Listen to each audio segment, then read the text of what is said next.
Allow me to welcome you all to the 9th edition of the Interdisciplinary Book Forum, a semestral joint offering of the Likhaan UP Institute of Creative Writing and the University of the Philippines Press. It is the aim of this forum to provide a venue for and to foster intellectual exchange across the disciplines by bringing together a variety of voices in our academic community and occasionally a variety of voices from outside it in order to unpack crucial issues that impinge on our national life. It is only proper, I suppose, given the primacy of our university's position in our higher education system, that such issues and questions are being occasioned by a newly released title of the official publishing house of our country's one and only national university.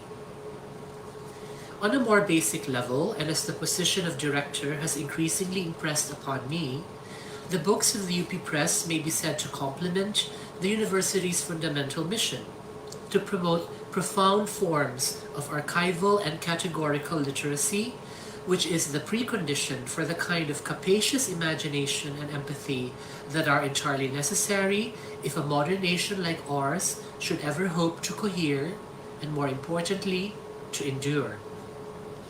More and more I have come to realize and accept the fact that for most of our people, literacy coexists with and must continue to be confounded by an abiding orality. To my mind, it is the personalistic, tactile, communal, situational, and anti-categorical psychodynamics of our persistently oral lifeways that may be said to provide clear evidence of the historical continuity of our cultures over the longue durée between our country's pre- and post-colonialities. Obviously, one of the primary values of the book that we are featuring today is precisely in its being not just literate, but also altogether numerate, empirical, and data analytical. To my mind, it most likely is the very first systematic chronological cataloging and documenting in book form of the series of natural calamities that the island grouping of Mindanao has undergone across our country's recorded history. These events the authors have decided to call disasters, precisely because of the tremendous environmental and human toll that they have exacted, which they have endeavored to tally and quantify as best as they could, alongside their scientific descriptions of the natural upheavals themselves. Suffice it to say that we are not new to cataclysm in this tempest-tossed country, whose jagged islands are perched on the lip of the restless abyss. Speaking about orality, just now I'm reminded of my first speech as UP Press director. How theatrically I bewailed the lingering but altogether powerful orality that permeates our lives as a recently and unevenly literate country, simply because this cultural feature, characterized by a provisional, fluid and mutable memory, has all too sadly prevented us from remembering and thinking more tenaciously about things. As we know, this is precisely the kind of skill that we need in order to set aright so much of what is wrong about our political, economic, and moral systems, all of which are blighted by exactly the kinds of feudal and clientelist ties premised on the personalistic and anti-meritocratic logic that orality breeds and requires. Indeed, as this book urges us to realize, the bigger and possibly truer disaster in our country's history of periodic natural disasters has been the failure of our local and national leaderships, not only in alleviating the suffering of victims, but also in their inability or downright unwillingness to enact policies and programs that will minimize or at least mitigate the effects of these adversities on our people. Just now, I'm thinking about the saying that our memories are not quite long, enduring, or solid enough, and this is why we never seem to learn the lessons, bitter and multiple and repetitious, of our mostly anguished history. However, in light of all the horrific catastrophes that emerge out of our geological fatedness, as well as all the routine socio-political failings to which we, as a country, appear to be uniquely prone, we may begin to understand that, maybe, the shortness of our remembering exists for a reason. In the face of the depredations of cyclical misery in this corner of a hostile earth, who indeed wants to keep recalling the experience of relentless and unremitting loss? As with the other forms of academic instruction across pretty much the entire globe at this most inclement of times, our forum has, for 2 semesters now, been conducted remotely, with our discussants presenting and interacting via an online platform. It's been our experience that this modality works efficiently and efficaciously enough, especially since the audience is even larger than would have been possible in the usual format. One guesses that, as with graduate seminars and such informative online content as podcasts, online forums, which can be experienced both synchronously and asynchronously by audiences that can only increase and proliferate across time, can potentially be very useful and generative indeed. We in the UP Press, needless to say, see this as an excellent opportunity to market our titles. But other than that, this forum exemplifies one of the ways in which we have been seeking to provide a social life to our books.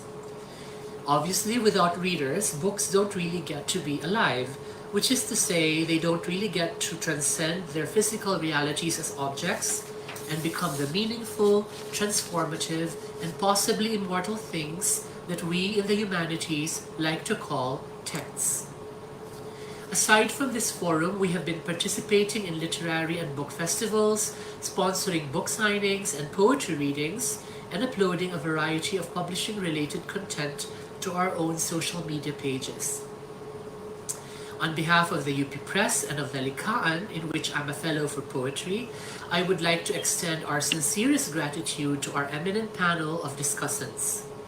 Of course, we would also like to thank our featured authors, Professors Lagmay and Baldago, for entrusting their important and physically lovely work to us. Here's to more and more socially transformative literacy. Here's to a truly meaningful and memorable book forum. A pleasant day to everyone. Maraming salamat po.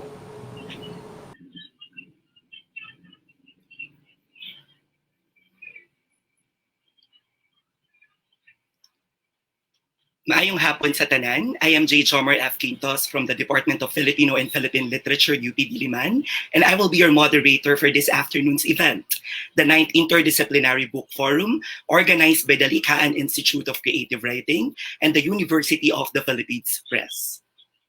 For this afternoon, we will be discussing the book, A Timeline of Mindanao Disasters by Alfredo Mahar A. Lagmay and Maria Criselda B. Baldago, published by the UP Press in 2020. A brief background to Mindanao and Sulu studies. In 2016, Rodrigo Roa Duterte was elected to the highest position in the Philippine government, considered to be the first Mindanaoan of Cebuano and Maranao descents to hold office.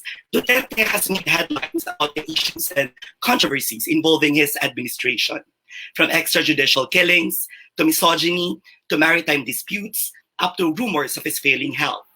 These turn of events have probably triggered everyone to become more interested in Mindanao and Sulu. The media and everyone's attention have, since then, turned to the island region of Mindanao and Sulu, the peculiarity of its terrain and topography, the diversity of its populations, the geopolitics enmeshed in its territories, the myths ensconced in the Promised Land and the Garden of Gods, and even the decades-old conflict in certain parts of the island region. It is in this conjuncture that the Likaan ICW and UP Press situate this forum about the book, A Timeline of Mindanao Disasters. The book compiles and briefly annotates the natural hazards and disasters in Mindanao and Sulu. It is also a critical intervention that serves as part of a people-centered early warning system that tries to remind and at the same time prepare the people in the southern part of the Philippines about the possible hazards and disasters that might arise in the future. A Timeline of Mindanao Disasters is written by 2 academics from the National Institute of Geological Sciences, UP Diliman. First is Dr. Alfredo Mahar Francisco A. Lagmay, who is an academic of the National Academy of Science and Technology and professor at the National Institute of Geological Sciences, UP Diliman. Dr. Lagmay is currently the director of the University of the Philippines Nationwide Operational Assessment of Hazard Center, established to conduct research and development and extension services on natural hazards, disaster risk reduction, and climate change. He is also the executive director of the UP Resilience Institute, an institution established by the UP system as an agent of change in the country's disaster resilient efforts. He is a recipient of the 2008 Outstanding Research Award from the OST, the 2013 Professional Regulation Commission Outstanding Professional of the Year Award, and the 2013 Outstanding Filipino Award, the 2015 Plinius Medal of the European Geosciences Union, and the 2020 Start Network Changemaker Award.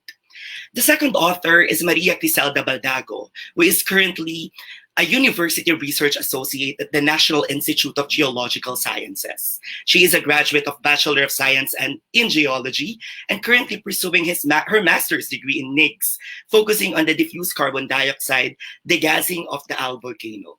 She has also been involved in various natural hazard studies in the Philippines, such as flood hazard and risk assessment of Santa Maria Laguna and mapping of natural hazard cascades. She has also served as part of the quick response teams sent by NIGS to respond to the 2019 Cotabato earthquakes and the 2020 Taal eruption. Now, to give us a brief opening discussion about the book, let's welcome one of the authors, Dr. Mahar Lagmay.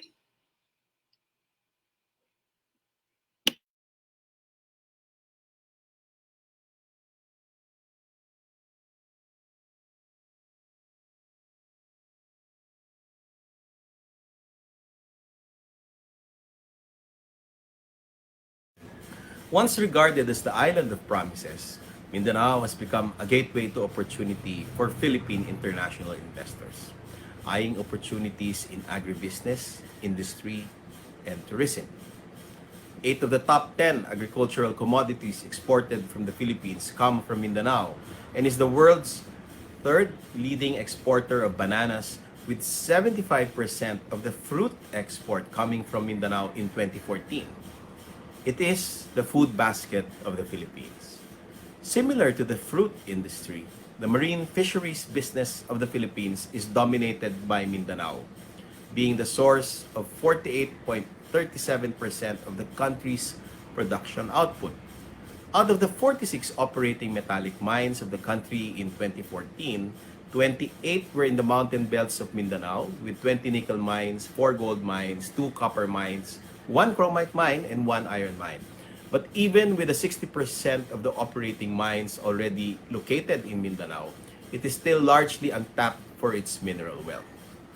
Mindanao is truly blessed, not only with its outstanding natural resources, but also with relatively good climate compared to the rest of the Philippines. Not everywhere in the world does this kind of endowment happen all in one place. However, despite its potential, Mindanao remains underdeveloped compared to Luzon Island. To manage these resources and opportunities requires a delicate balance, the absence of which can lead to conflict. In fact, conflict has plagued Mindanao for centuries. The historical viewpoint explains the deep-rooted context of the conflict in Mindanao, largely anchored on religion, self-determinism, equitable access to natural resources, and rights to ancestral domain. These long-standing issues need to be addressed if the Muslims and Christians are to find peace in the South.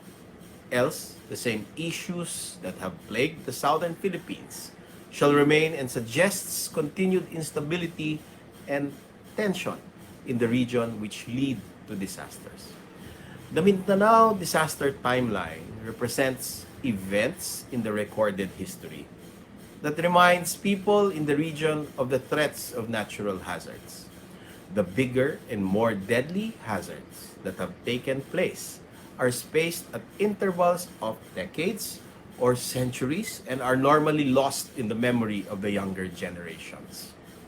It is important that these disastrous events be remembered, as they represent critical information which serves as basis for planning, vital for effective prevention and mitigation of disaster risk and overall resilience of communities in Mindanao. This in turn ensures development unhampered by calamities. The Mindanao disaster timeline is a start towards getting the record of disasters more complete. Learning from the previous initiatives, scholars have been encouraged to write social studies, civica modules, one that clearly and justly integrates Mindanao history and culture to enhance the promotion of peace and harmony among the peoples of the region. Such process may be enriched by the inputs of everyone. This book serves as part but concrete basis for anticipatory planning necessary for the development of Mindanao, which we hope will be useful to attain genuine and lasting peace in the region.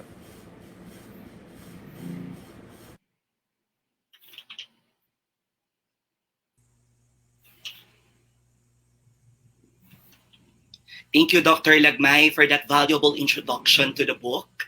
And now to help us tease out the nuances that evolve around the discourses on disaster, creative writing, research, and governance, we will be joined in by 4 resource speakers from the various disciplines of natural sciences, social sciences, and the humanities.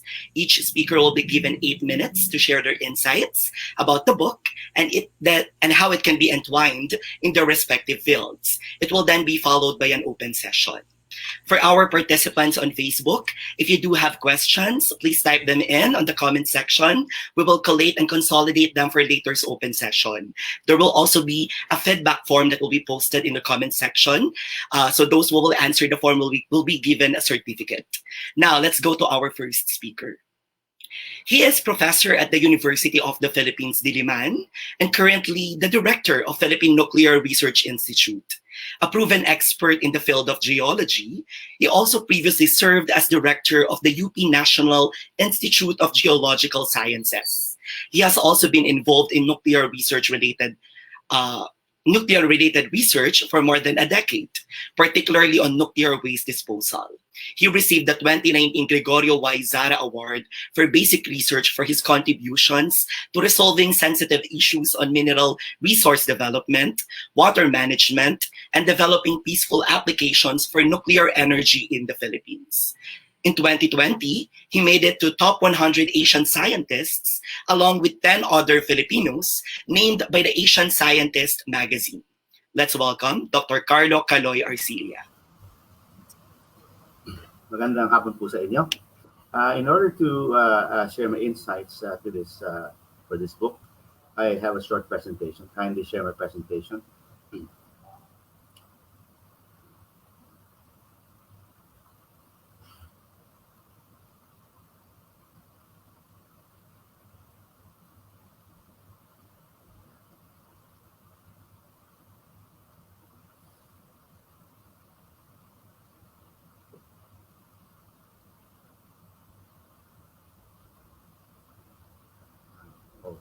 Wala po.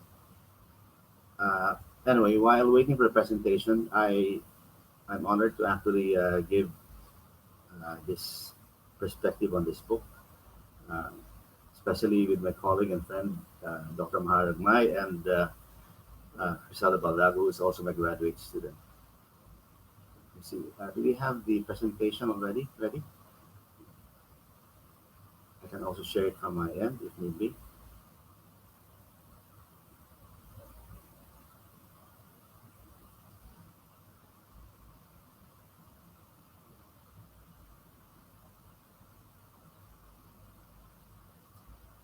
Thank you. All right.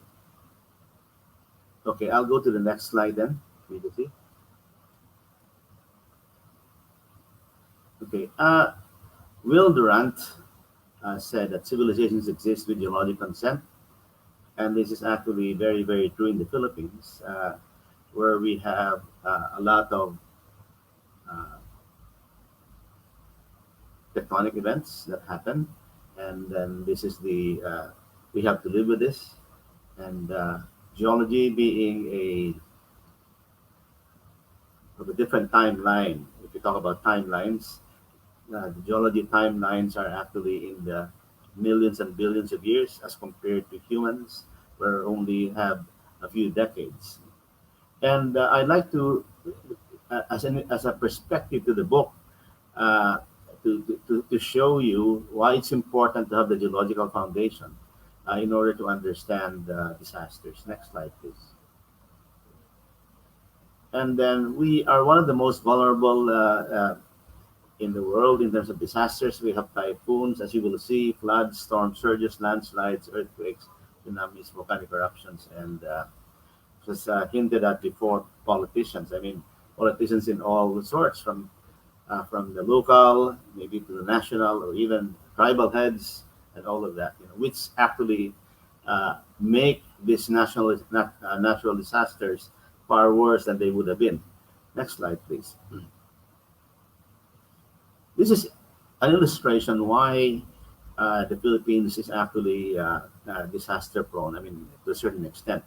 If you notice, those black lines around the Philippines are trenches. We're surrounded by two trenches in the east and west side of the Philippines, which are causes of earthquakes and volcanoes. And to the east of the Philippines is the largest body of water in the world, the Pacific Ocean, and all typhoons are born in the ocean. So analogy of this is like the oceans will be born and raised in the typhoons, and they will start migrating. We're like the corner pocket of this huge billiard table, which is the Pacific Ocean. And so, next slide, please. What happens is that the most of the disasters, and this actually I owe this for the compilation of doctors Mahar Lagmay and Rodolfo. The life loss in more recent years were extreme rainfall related, and some of these typhoons are in few. Actually, Pablo there is in Mindanao, but many are in Luzon and Visayas. Next slide, please. A short summary done a few years ago by Eman Anglo, saying that there were about 20 typhoons that entered the Philippines on the average, and Manila is actually protected from typhoons. And September and October, the riskiest months, and those. If you integrate all of those tracks, you can see there in that graph on the right that Mindanao is rarely visited by typhoons, as you can see. Next slide, please. Now this one, it's unfortunate that the PDF version doesn't show this. So we just had one of the worst typhoons in centuries, Typhoon Haiyan, that actually hit the Philippines a few years ago. Now, disasters that has just been, next slide, is actually this one. This would have shown to you, if the simulation were working, that Tacloban there is particularly at risk for storm surges because it's a cul-de-sac. So when a typhoon actually passes in that specific direction, it will actually push the water in that cul-de-sac. So which means that over time, with all of the typhoons happening, it's likely that this event would have happened in the past and will likely happen in the future. In the next slide, for example, it shows that 70% of the evacuation centers in Tacloban were hit by storm surges. It's the data from Dr. Lagmay's work in Project NOAA. And why were the evacuation centers built where they were built? Because they had no historical perspective that it would be hit by storm surges. Next slide. But in 1897, there was actually a storm surge and 15,000 people died. So very, very similar to this. It's actually impressive that this was covered, and these storms. And so, which means that, as what was mentioned in the introduction today, our lifetimes don't exceed 100 years or more, and so we might forget people. The book quotes this, that some people say, "Oh, pinanganak na ako sa tabi ng dagat, sanay na ako sa bagyo." But hindi pa siya nakakakita ng storm surge. In fact, I'll tell you an anecdote that happened before Haiyan happened. I happened to be the director of NIGS at the time, and then Dr. Lagmay was already the head of Project NOAA. and they made predictions of storm surges the day before.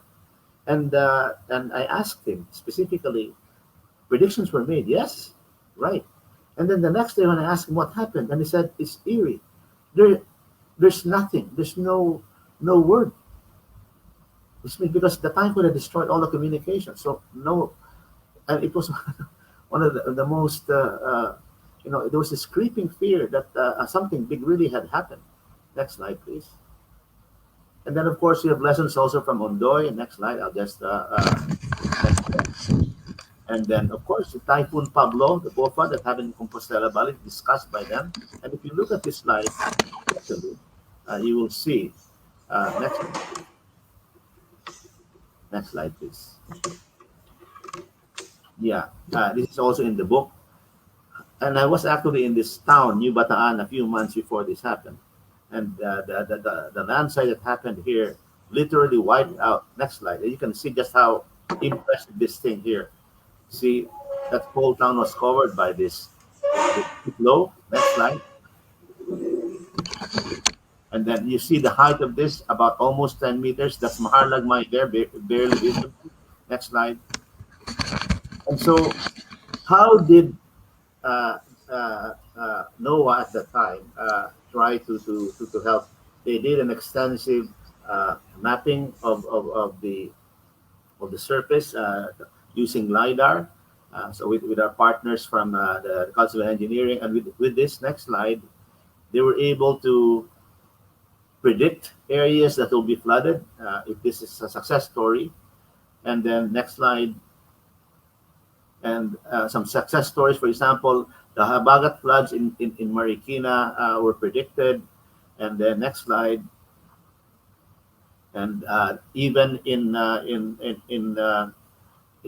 Cagayan de Oro itself, after it was hit, the next time around they were better prepared.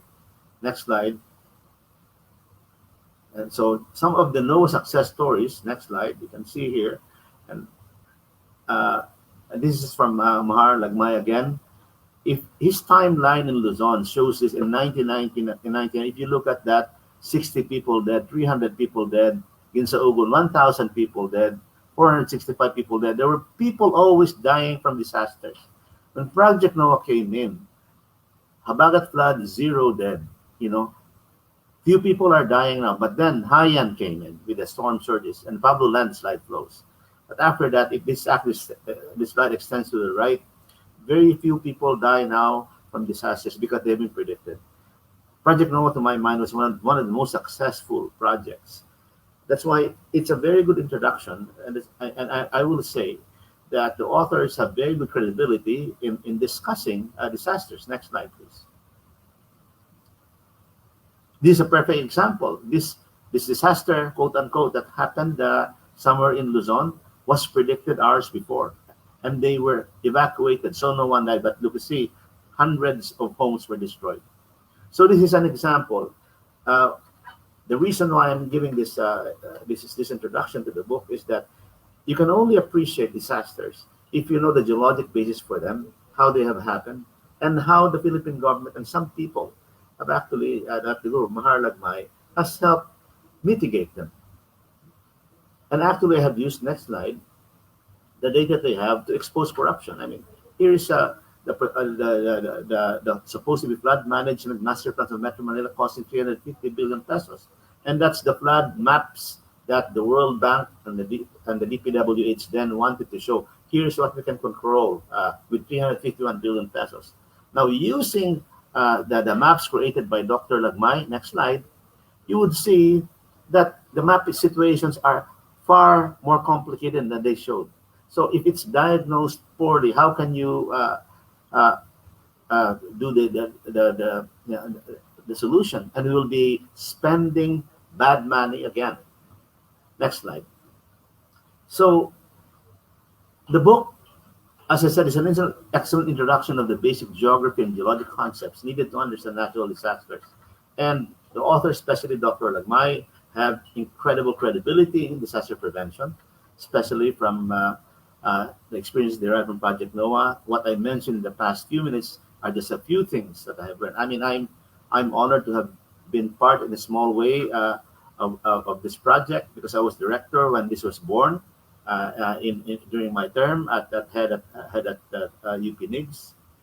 And as was mentioned also in the introduction, the Thailand disasters in Mindanao proved that personal reminiscences are inadequate in responding as some events transcend lifetimes, as the Typhoon Haiyan and repeated disasters that happen over time. And it also illustrates, and I think the Thailand shows, the importance of science-based approach sharpened by historical incidents. But they can only be useful if the LGUs and those who make decisions actually listen. And I've seen that people in government actually listen when they see this.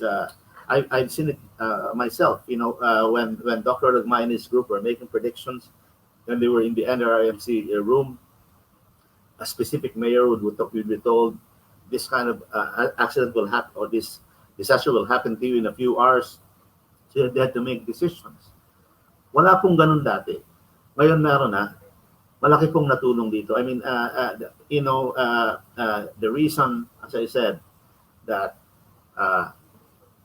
many people's lives have been saved is because science has been applied, because of people like Mahar Lagmay and his colleagues who have done this work, and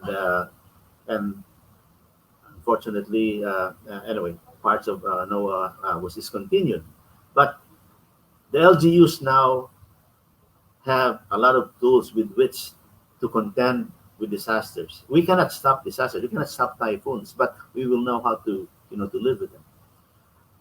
Next slide, and this is my last slide. I'd like to mention, however, because the book contains some comments that the roots of the problems are based on religion. It's partly true, but I would tend to comment. I have actually worked in Mindanao for more than 10 years with research, and it's not a simple Islam-Christian dynamic. Okay. And why do I say this? For example, the poorest segment of the Philippine population presently are in the ARMM, especially women. So it's not just the Christians who are at fault here. There could be some tribal hegemonies who could have played an important role, and maybe we're not looking at that carefully. So it's a friend of mine who did his PhD in the University of Pennsylvania, who died last year, in his dissertation said, I quote, he said that the case in Mindanao is a perception of permanent deprivation. And he says, this perception of permanent deprivation can be avoided and overcome, but only through the cooperation of both the community at large and the sincere actions of an enlightened leadership. And so I say that in one of my slides earlier, it's true that while it's true that the disasters are there, leaders, if they listen to scientists, can actually help a lot. And this has been proven during NOAA, and this has been proven in a lot of Mindanao. So it's not really a bad thing. And then the most impressive thing about our scientists, especially in the disaster mitigation, is that it's Filipino technology. I mean, Filipino scientists did this. When Mahar Lagmay and his team were forming NOAA, they were selecting technology coming in here. They just didn't import a technology wholesale. And I know this because I presented the results in a United Nations conference, and people were impressed. And I told them, the only reason why we were successful is because we have top scientists who actually understood the problem, and we also had some government people who listened to them. So maraming pong salamat. Mahar, salamat sa pagsusulat nitong librong ito, at sana naman ay magamit ng mga nasa poder ng desisyon. God bless you and your family, and for writing this book. Thank you very much. Yes, thank you very much, Dr. Caloy, for that incisive discussion on why the Philippines is a natural hazard and disaster-prone area, geologically and politically.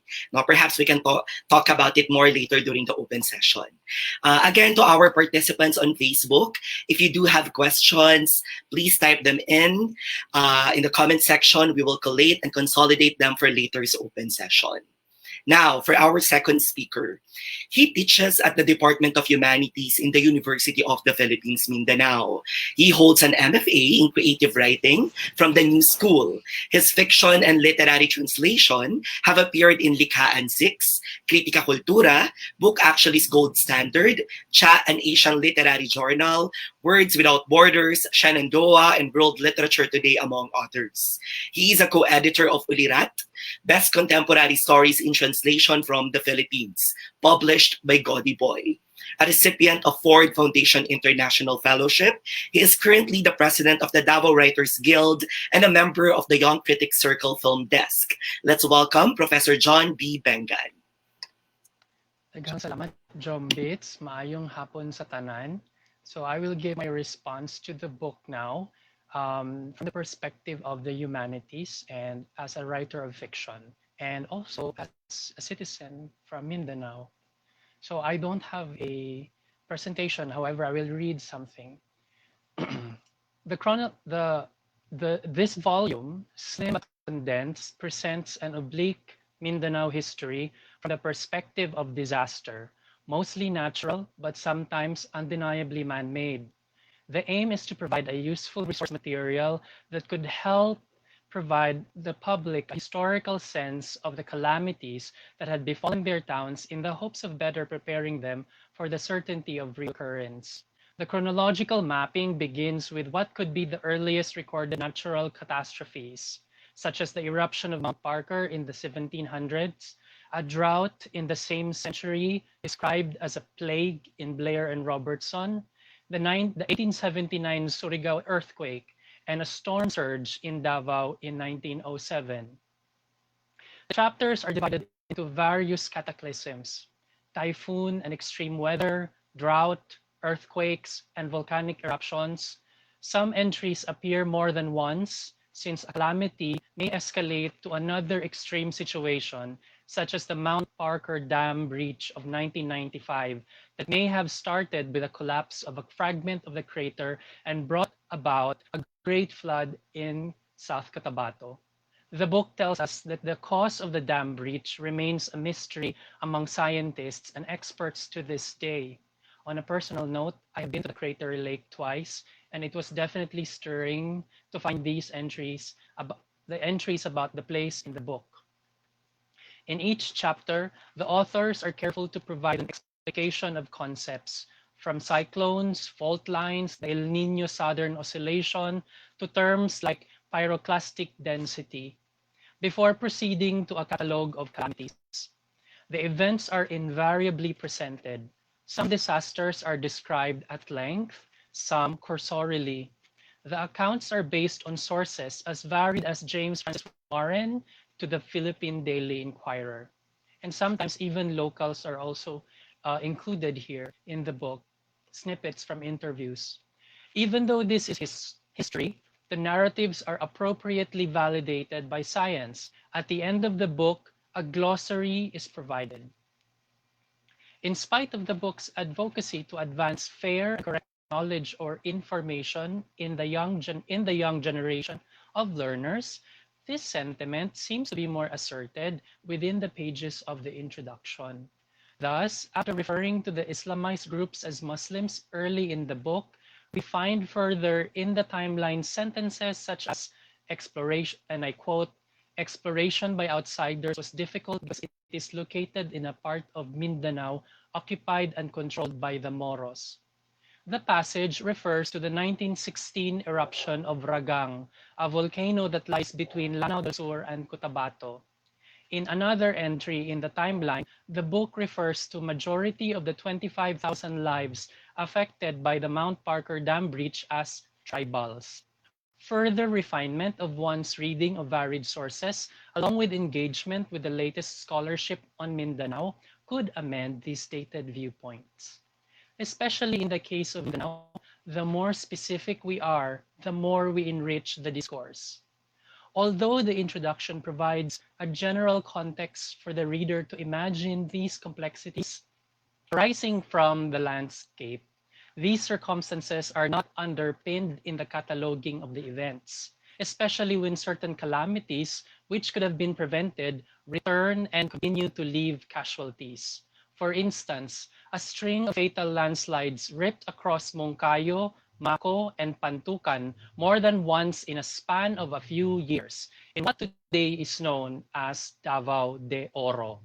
The book notes that the Cagayan de Oro was more prepared when Typhoon Vinta hit several years after Typhoon Sendong. But the same cannot be said about Lanao del Norte and Zamboanga del Norte. A more authoritative chronology could have married data with point of view. Perhaps what the hard data found in this timeline could not capture anymore is the continuity of these catastrophes to the social, economic, political, and cultural movements taking place in the islands within the period the book covers. Amid the scientific data, the book is filled with details that could be expanded and lead to further exploration.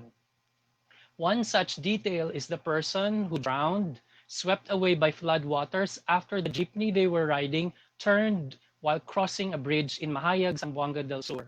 Another is a 10-year-old boy trying to climb to the roof of their house in Sultan Kudarat.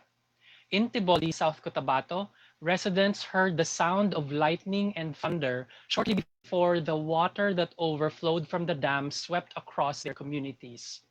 During an earthquake in Pagadian in 1902, large amounts of water and foul odor rose from the ground during an earthquake. Hazard maps had been made available online in Dalama, Lanao del Norte, but were unfortunately not used to prepare the community against the possibility of debris flow. An oral history could make a good companion to this volume that nevertheless provides us with scientifically accurate listing of destructive natural phenomena. If not oral history, a journalist or a writer of nonfiction writing in perhaps a more permissive style could retell these narratives with bolder assertions about the themes, patterns, meanings, and recurring struggle of not only with nature, but with systems that perpetuate the tale of hollow resilience. Historians and writers, fiction or nonfiction, would find this book a handy guide for chronology and facts.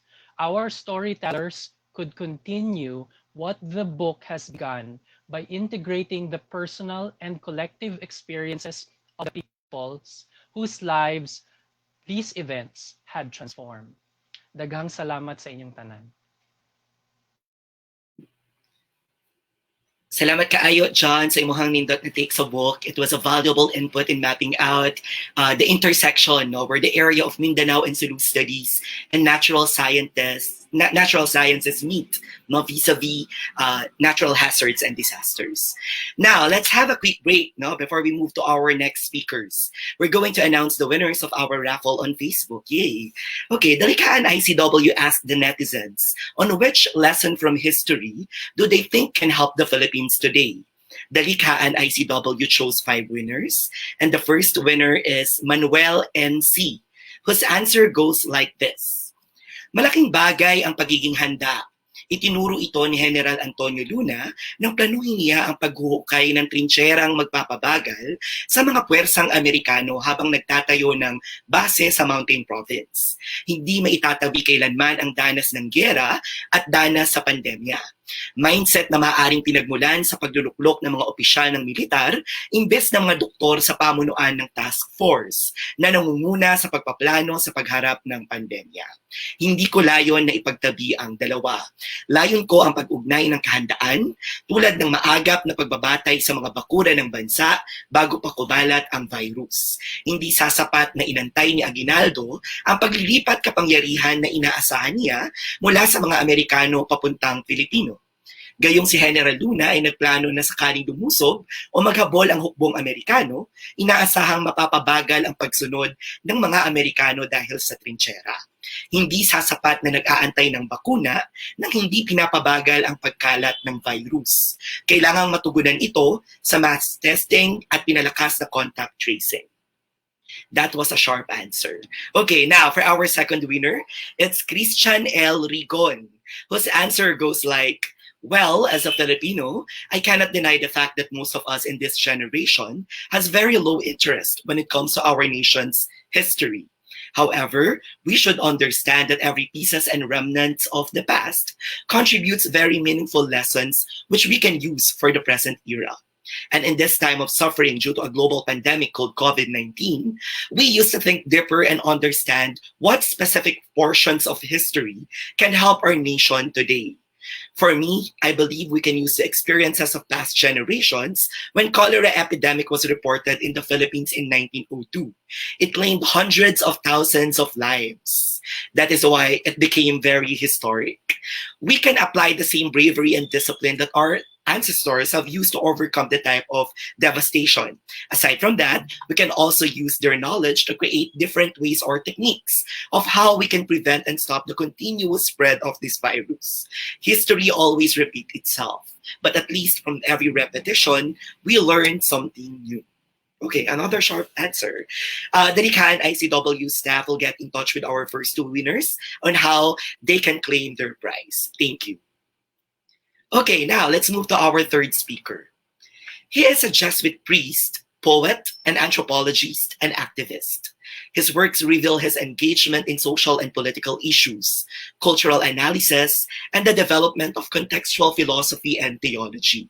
His publications include Tao Po, Tuloy, isang landas ng pag-unawa sa loob ng tao, Generating Energies in Mount Apo, Cultural Politics in a Contested Environment, and Ehemplo, Spirituality of Shared Integrity in Philippine Church and Society. He also has 3 anthologies of poems in Tagalog, namely Sanayan Lang ang Pagpatay, Nabighani, Mga Saling Tula ng Kapwa Nilikha, and Isang Kahig, Isang Tula, Mahigit 200 Tanaga. His current research interests touch on the political spirituality of Bontoc Bishop Francisco Claver, the spirituality of whistleblowing based on Moriones Holy Week celebration, and on the church sanctuary ministry. He finished his PhD anthropology at the University of London and is currently a faculty member at the Department of Sociology and Anthropology in the Ateneo de Manila University. Let's welcome Father Albert E. Alejo. Paring Bert?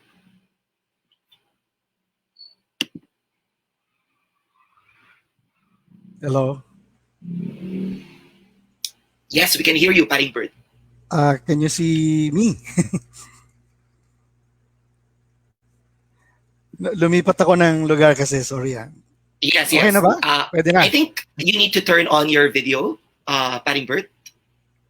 All right. Yeah, there you go. There Okay, you go. pwede Can na. I see you? Yes, thank you very much. Okay. So, sige, magandang hapon po sa inyong lahat. Yan. At maraming salamat. Ako, gusto kong mag-congratulate kay Lamahar at saka kay Miss Baldago at saka sa inyong lahat yan sa UP Press. Salamat sa ganitong mga production. Importante ito. No? Ngayon, ang papel na assignment ko dito ay tungkol doon sa cultural aspect. Matagal ako sa Mindanao. Pinanganak ako sa Mindanao, pero lumaki ako sa Bulacan. Pero yung bilang Jesuit po, matagal ako na-assign sa Mindanao. Sorry. Ayan.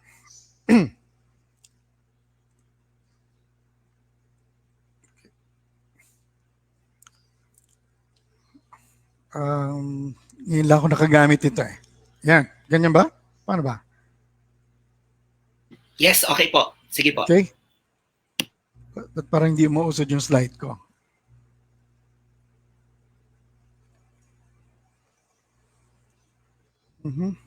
Ay, umusod. Hindi umuusod yung slide ko eh.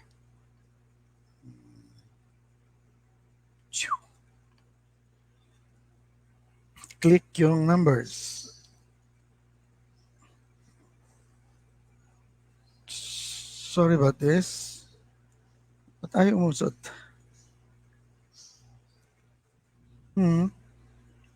Sorry, naubos yung oras ko ah.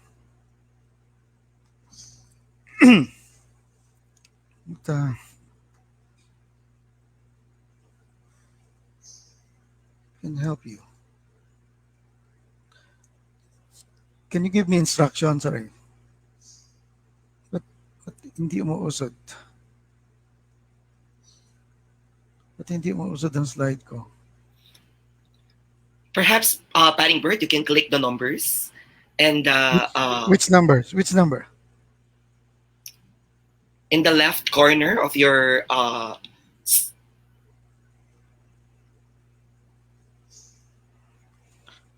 I'm clicking it. clicking it. Oh. Okay. Oh, wala eh. Sige, okay. Sige. I'm not sure what's going on here.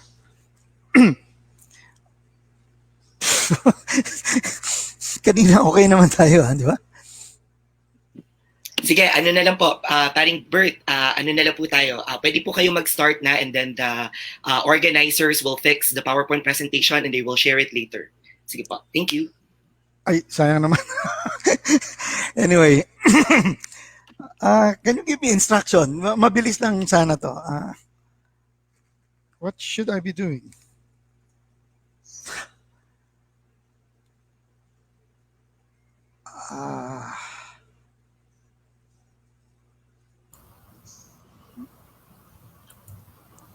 Father, can you save it as PDF? And then maybe show a PDF. Wala na lang. One suggestion. Okay. So,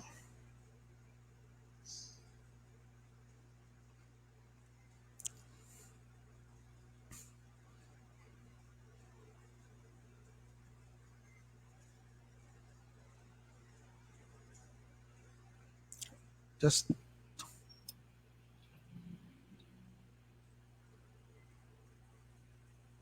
you. Yes. Okay.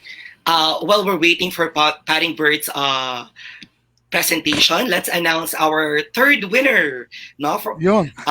yeah, the third winner of our raffle. And the third winner is Francisco Acevedo, whose answer goes like this. Indolence, and I quote, "This insult disparages us as it did then. Yes, many don't wear masks or follow protocol, but chastising ourselves with colonial mentality will only demoralize us.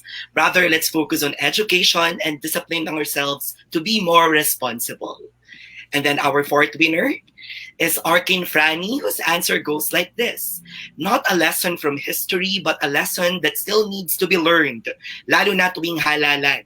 Lagit-lagi nakikita natin sa mga poll at sa mga forecast na nananalo ang mga sikat o kilala na. At kitang-kita naman ito sa resulta. Sure, there are still some of those politicians who get elected and still work for the people's interests. But a lot of these elected officials win because of outright fame. Perhaps we need to purge this culturally rampant celebrity complex and consider the candidate's track record first before backing them up. Perhaps we need to look beyond reputation or see how the candidate built that renown. Ito lang naman ang lesson na kailangan pa nating matutuhan sa tingin ko. Otherwise, mas marami pa yatang boksingero, celebrity o blogger ang maihahalal sa mga LGU, Kongreso, Senado, at Diyos ko Lord, wag naman sanang mangyari sa palasyo. And now for our last winner, it's none other than Julian Tomas Alvarez, whose answer goes like, "I think understanding socio-political and economic institutions from a historical perspective equips us with wisdom on the very roots of our social problems as a nation. Poverty, persistently high levels of inequalities, and long-lasting conflicts are the results of poor policies and decisions that were made long before we even existed. While these problems have been deeply entrenched in our societies at present, I believe that understanding institutions from a historical lens would allow us to confront these challenges and to provide solutions, making sure that we never repeat the same mistakes for our future and for our children's future." Again, thank you very much for participating in the raffle. Kindly wait for the ICW staff to send you a message on how to claim your prize. Thank you. And now, going back to our Okay, ready na. speaker, ayan, I think Paring Bert is already ready and his presentation is now Sige fixed. po. Okay, we're now giving you the floor, Paring Bert. Thank you. Okay, just a note from Paring Bert. Si Paring Bert po, si Albert Alejo, SJ. Filipino priest po. Ngayon, dito sa preface, from the preface, there is a note here. This book is an offshoot of the Mindanao Peace and History Education Project, which produced a continuing evolving Mindanao Sulu timeline. It is a response to the call to heal our history and our desire for peace in our country. So this project on disaster actually came out of our project, which is for peace and history timeline infographics. And it is a response on the call. It is a response, sorry. It is a response to the call that all citizens should engage in trying to understand the Mindanao. Yun ang, kasi laging problema yun eh. So what was my project before? Weaving a multi-strand Mindanao timeline. How do you make Mindanao history how do you tell the Mindanao history in such a way that it's not focused simply on the conflict between Christian and Muslim? And our strategy was to expand history to include both the political, economic, cultural, and ecological history. Expand the notion of history itself to include political, government, yung conflict, but also peace agreements, and then socio-cultural, economic, pati yung mga introduction ng mga plantation, introduction of the Carabao, the schools, the universities, and ecological, don't forget the environment. Para hindi lang yung puro Christian-Muslim ang pinag-uusapan. Yun. So expected benefit, the fuller understanding of Mindanao history, and it is in the service of the search for peace. And why infographic timeline? Because in one sweep, and our idea was the 4-meter, 5-meter long tarpaulin that includes and interweaves politics and numbers and images and stories and personalities and events. Yun. Ganun paraan. So nangyari, we drafted a timeline which included all these things. And we consulted the people in Zamboanga, the MILF, and the Bangsamoro Development Authority in Cotabato. Of course, there were clashes. Halimbawa, makita nyo dito, Mindanao, Sulu. Pero yung iba naman, ang gusto Mindanao lang. In Mandaue City, and then the National Commission on Muslim Filipinos. So sabi nila, dapat ilagay nyo to, dapat alisin nyo yan. Lalagay nyo ba yung Jabida Massacre? Ilagay nyo rin yung massacre sa Zamboanga del Sur. Mga ganyan, ano? Pinagdidebatihan yan. Pero the beautiful thing is that when you include pala culture and environment and volcanic eruption, then the discussion becomes even richer. And so for for imaging it, we consulted a Muslim artist. And then, of course, for the ecology, disaster, environment, there's no other. Si Dr. Mahar. So we had to explain this, and Dr. Mahar was patient enough. Eventually, he produced a whole book based on our consultancy of him. Kaya ito yung resulta. Ang ganda-ganda. Pero siyempre, ngayon, ginagamit ito sa Catholic school at saka sa public school din. Yun. Ngayon, what else can we do?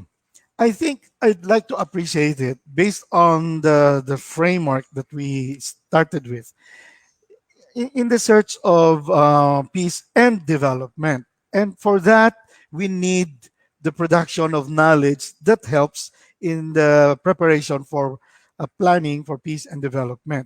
Ngayon, merong mga points dito. Halimbawa, pages 17 to 18. Nakalagay, I live near the shore, so I'm used to big waves and strong winds. Lahi ragyod ang bagyo. So this is beyond my memory. I am an ethnographer, I'm a field worker, so I really appreciate local memories, local knowledge. But I realize also that it helps if there are also documentations. I think development planners should benefit from local histories, anecdotes, even myths, together with political maps and hazard maps coming from empirical sciences. I think, sabi nga kanina dyan, pagsamahin yan. Oo. And ang malaking kulang, marami sa mga studies kasi tungkol doon sa mga ethnographic materials, pero kulang nga dito sa scientific. So magandang pagsamahin yan. Yung mga creative writers, pag binasa nila itong libro ni nila Mahar, siguro pwede na silang magdagdag pa ng local color and local taste based on folklore and stories. Pero may dadagdag din ako, siguro, paano ba ito pagdudugtungin, yung social science at natural science? Halimbawa dito, record of disasters and people's responses. Nakalagay dito, year, event, tapos remarks, a description. Pero siguro maganda, para maidugtong natin, idugtungan natin isa pang linya, isang pang column, people stories and responses. And then, if we do this, based on memory and documentary evidence, we will be able to also study the range of people's responses and stories. For example, in one earthquake, people fled to a neighboring province. So fleeing to another town, another province could be one strategy. In some cases, like drought, ganyan, maybe selling carabaos, maybe selling motorbikes, ganyan. So sa mga planners, pwedeng ma-predict nila na kapag pag ganitong disaster, humanda na kayo mga banking system. Pwede ba magpautang kayo ng konti lang yung interest? O yung mga gustong tumulong dyan, huwag nyo nang bilhin yung kalabaw. Tulungan nyo na lang na, huwag naman nila ibenta yung kalabaw kasi the big temptations for the people will be to sell their carabaos, but that's their means of livelihood. So magiging pointed yung planning, performing some rituals. Some people can be of help in supporting the cost of rituals in appeasing the spirits. And wag naman natin sabihin na wala namang kwenta, wala namang connection yan sa hangin at saka sa mga bundok. Tapos kuminsan naman, their able-bodied children are asked to go and work abroad. And take note, kapag may mga ganitong mga disasters, man-made disasters and natural disasters, tumataas ang rate ng human trafficking, human smuggling. Dito, pagka ganito na may mga ganyang disaster, dapat handa na yung DSWD at iba pang mga NGO support group na saluhin yung mga bata, mga teenagers na pwedeng matukso na because of their displacement, a next step displacement like human trafficking would be very, very a very welcome thing for them because they cannot go back to their areas. Another displacement like human trafficking, going abroad to work, could be a very big temptation. Yung iba naman, staying put and they want to meet their creator. Dito na kami malulubog, dito kami mamamatay. Now, what do we do with that? I think we need to plan ahead, not just to predict the magnitude of the earthquake, but to also calculate the people's stories and responses.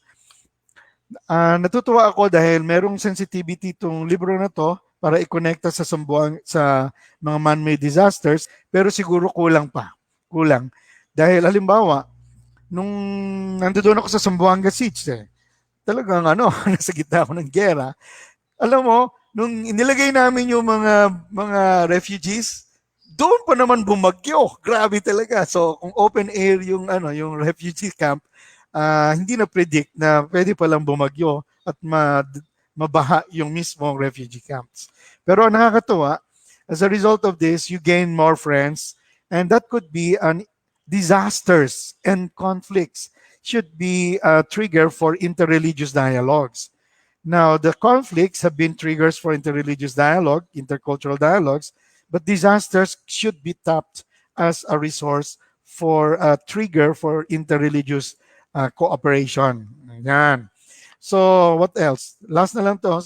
And finally, we should learn how to deal with LGUs. Sabi nga kanina ni Dr. Ancilla, Ngayon, siguro, we need communicators, popularizers, artists in order to show the input of the natural scientist could really be very helpful provided we have a good communication process.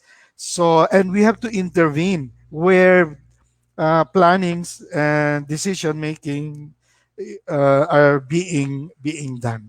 So maraming mga research, and I would like to comment that this book would be a good contribution to planning, development, and even the development of literature and political mobilization. Thank you very much. Congratulations. Daghang salamat, Paring Bert, for your Daghang salamat insightful po. and critical stances on Mindanao and Sulu studies. And thank you for providing the context, no, where the book, A Timeline of Mindanao Disaster, belongs. No? Now, for our last but definitely not the least speaker, she is a registered nurse and at the same time holds an MMPA and MMBA. She serves as a senior board member of the province of Cotabato. With her advocacy to mitigate disasters, she was appointed as the incident management commander during the series of earthquakes that devastated many parts of the province. Let's welcome Honorable Sherlyn D. Macasarte Villanueva.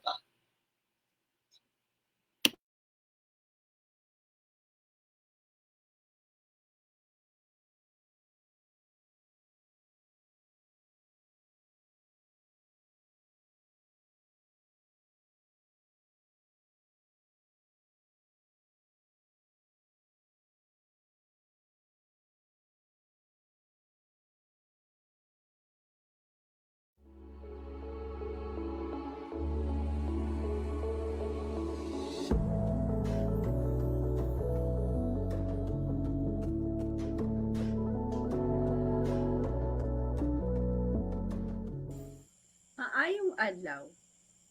Before I begin giving my insights about the book, let me share a real-life account when I was appointed as the incident commander during the 2019 series of earthquakes that devastated the province of Cotabato.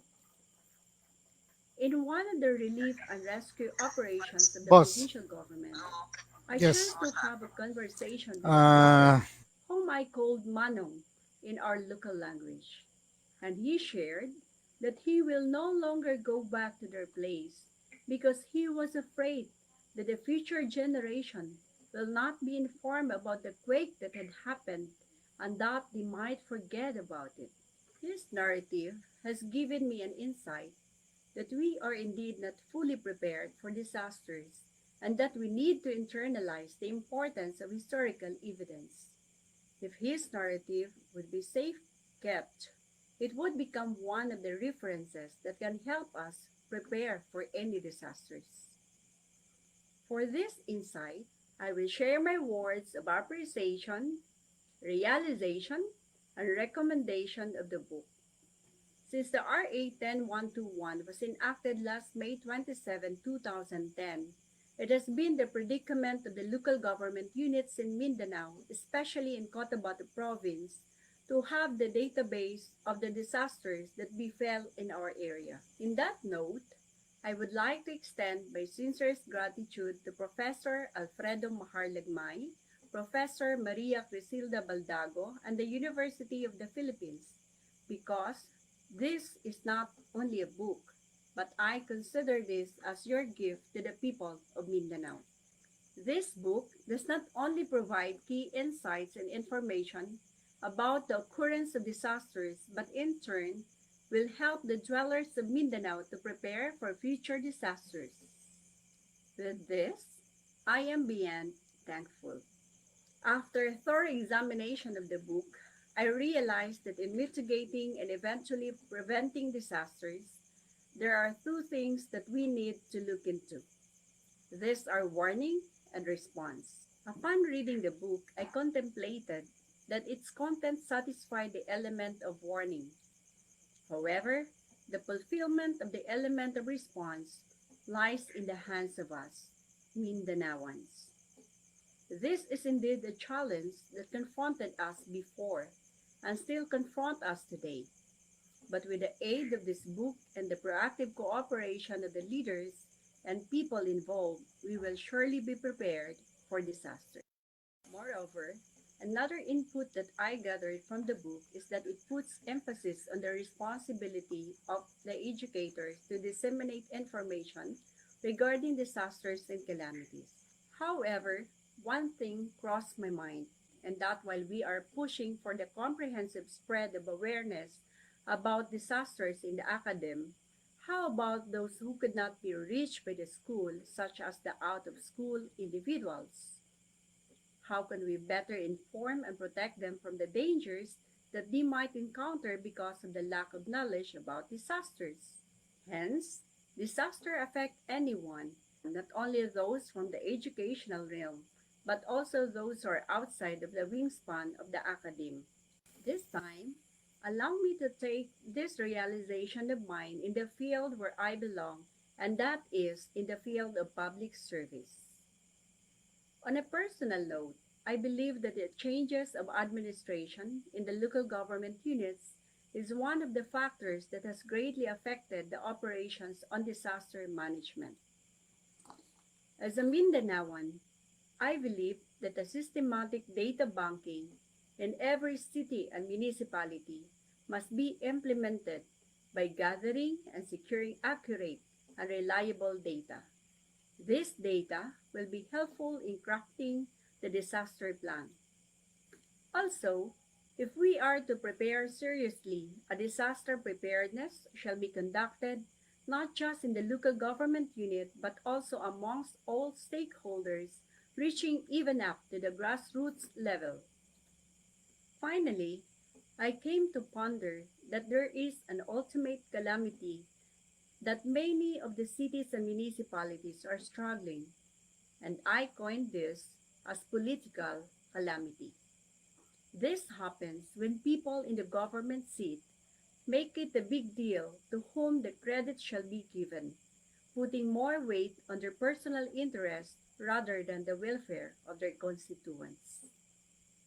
I believe this is the kind of calamity that needs to be addressed, for all plans of the government will be put to waste if there is a struggle on good governance for the people and of the people.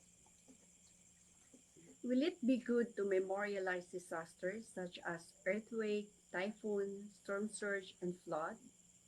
For good or ill, memorializing is a nature of human in which the people of Mindanao should reflect. What is important is we live to remember and learn our lesson from them.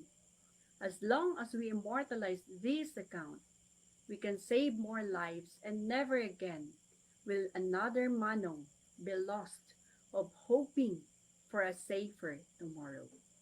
Blessings and peace to everyone.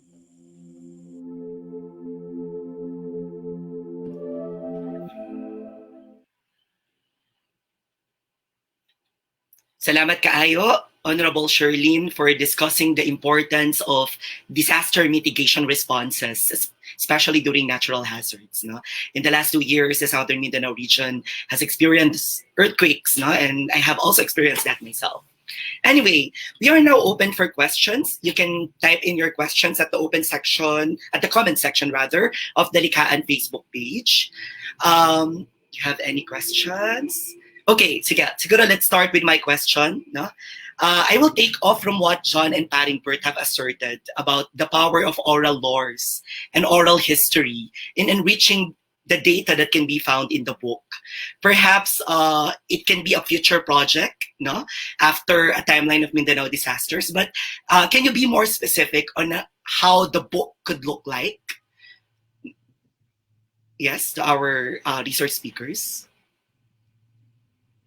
Perhaps Paringbert and John can answer the question. Yes, John.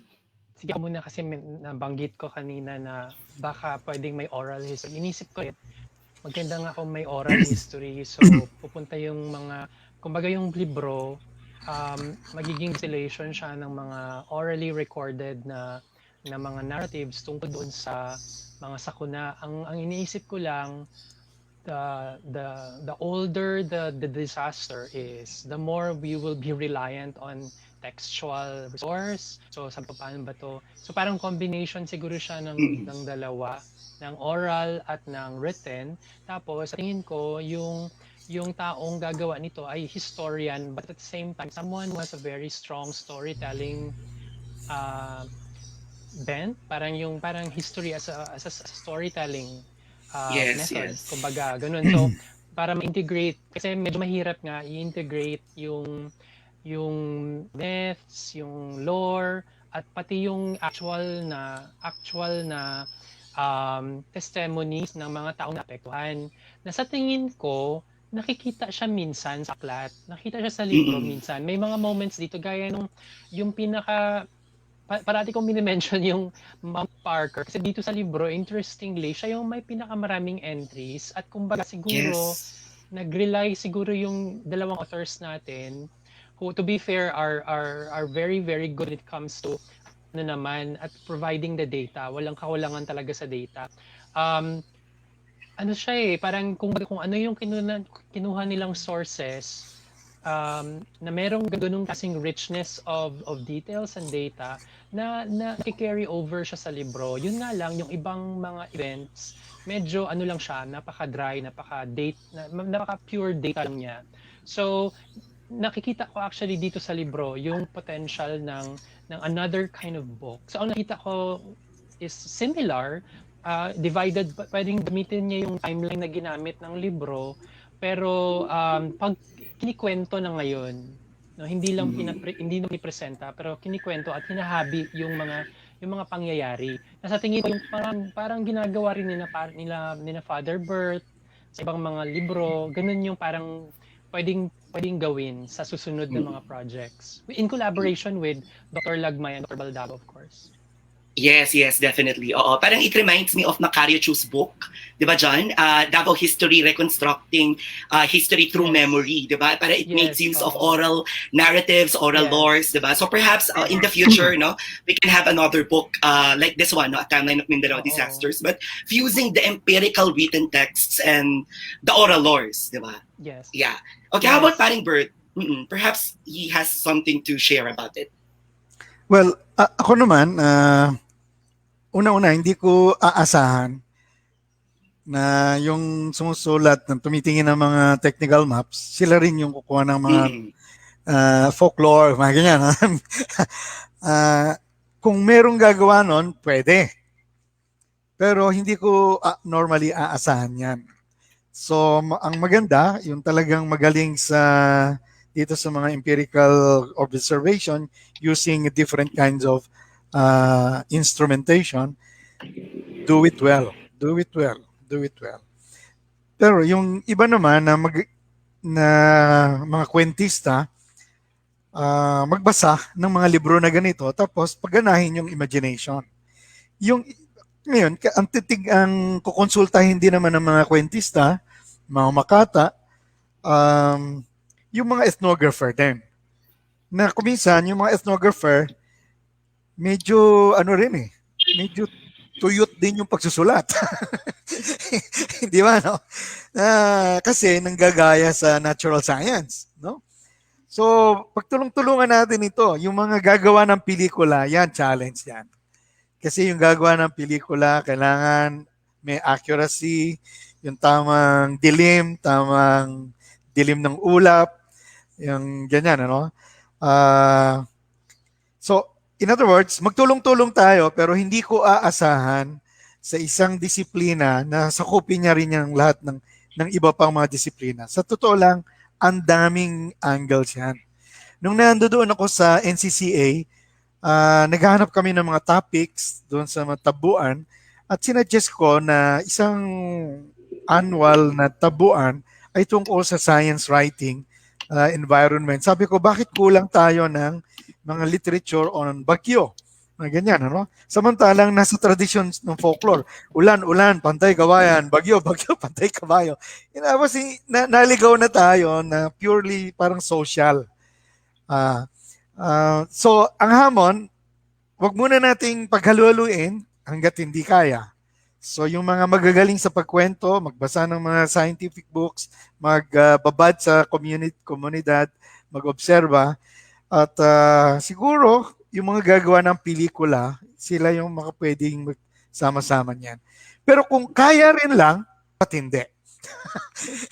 Kasi yung field worker, bigyan mo ng dagdag na panahon, nakakapagdagdag ng ng mga historical accounts. Pwede rin yan, pwede rin yan. Dagdag lang ng oras at saka ng skill. Okay? Mm-mm. Yeah, agree with Paring Bert. No, perhaps it will be another project, diba, in the Another future. project. Another project in the future. And the two authors of A Timeline of Mindanao Disasters, and perhaps also Paring Bert and Dr. Kaloy and Professor John, no, can be the advisors, diba, of the future project. Yes, Now, I will. yes, definitely. We have here another question. I think this is a question to all our panelists. No, does the book offer some insights into the patterns of collective social responses to disasters?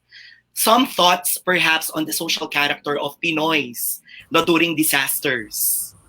Yeah. Yeah. Yeah. Sure, Dr. Kaloy. Yeah. First, kasi ganito. I mean, the perspective I can only offer is when Project Noah was born. Wala naman si Mahar dito.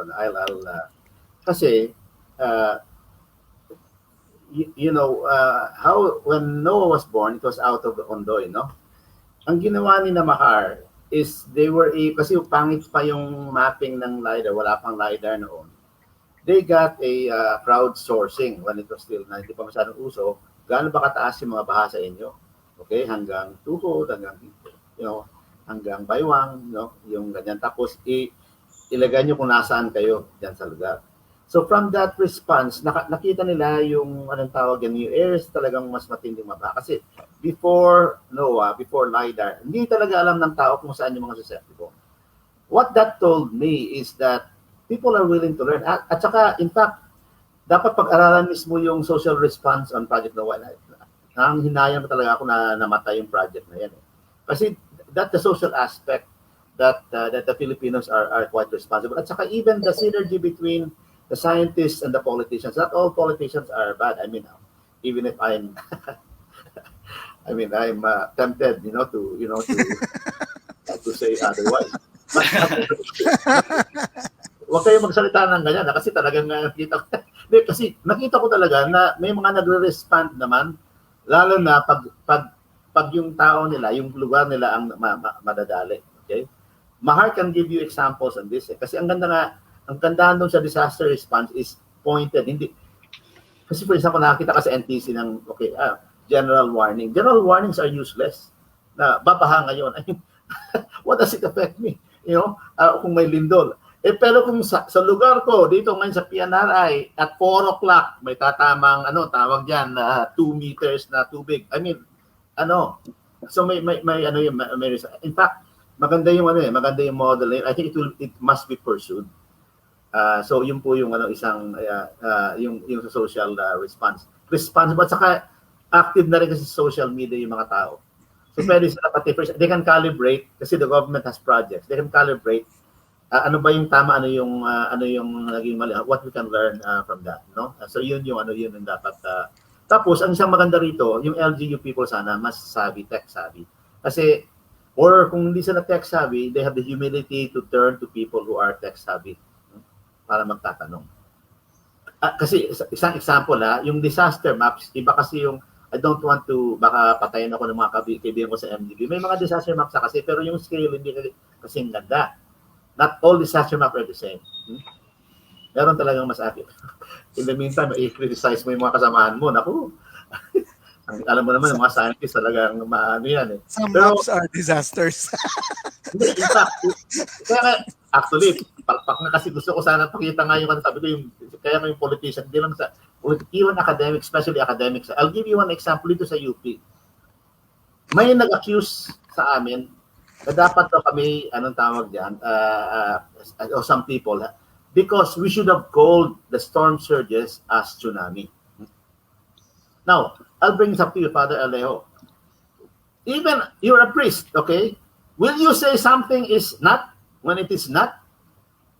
Kasi tama nga siguro dapat sabihin parang tsunami. Pero I cannot say it's tsunami. I cannot say, for example, that the Ten Commandments are not, that the Sixth Commandment is not anymore. Ha?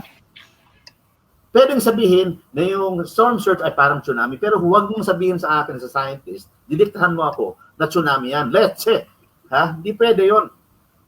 Parang sinabihan ko kayo ng this is the, we have to say, because if I don't stick to the truth of what use am I, ha? I'm just yung talagang basihan ng science. Pero kung minsan yung terminology, mahina kami mag-explain. Kaya nga maganda yung libro ito. Simula ito yan eh. Kaya kailangan namin yung mga types ni Professor Bengan to be able to explain. May mga kwento. Tama yung sinasabi ni Father Alejo eh. May mga kwento. Pero may mga kwento rin. Ang dami actually kwento na hindi lang kami nakakapagsulat eh. Pero yan po yung part ng social aspects. Dapat talaga magsama tayo dito, especially sa communications aspect. Kasi most scientists are lousy people, including myself. Tinutulugan kami ng mga pag nagsalita. Ano mo ba ang difference? Father, nandito ka, the similarity between a professor and a preacher. They both talk in someone else's sleep. Anyway, but that's the thing. So there's a very important social science aspect to this. So yun po yung importante. Siguro may dugtong. Sige, sorry po. No, yun ang sinasabi ko na napaka-important. And that aspect has not really been investigated. That connection between the science and then yung pagano ng news, it's a fertile field of research. In fact, magandang interdisciplinary research yan na pwede ka mag-advise from sciences at saka from the in order to make it. Kasi useless naman yung science. Yun yung example nga na sinabi ko, yung storm surge eh. Yung pag-message noon eh. Tama naman sila nagsabi. Storm surge, what is that to other people's minds? But now na nakita na pag sinabi ng storm surge ngayon, tatakbo na yan. Pero napasok ka na. Yun po. Thank you. Yes, thank you for that, Doc Caloy. Perhaps Paring Bert, can also add some insights. So, between social science, natural science, ganyan, meron pang dagdag na communication. We need communicators. Kung minsan, mag-aaway yung tsunami o storm surge ba?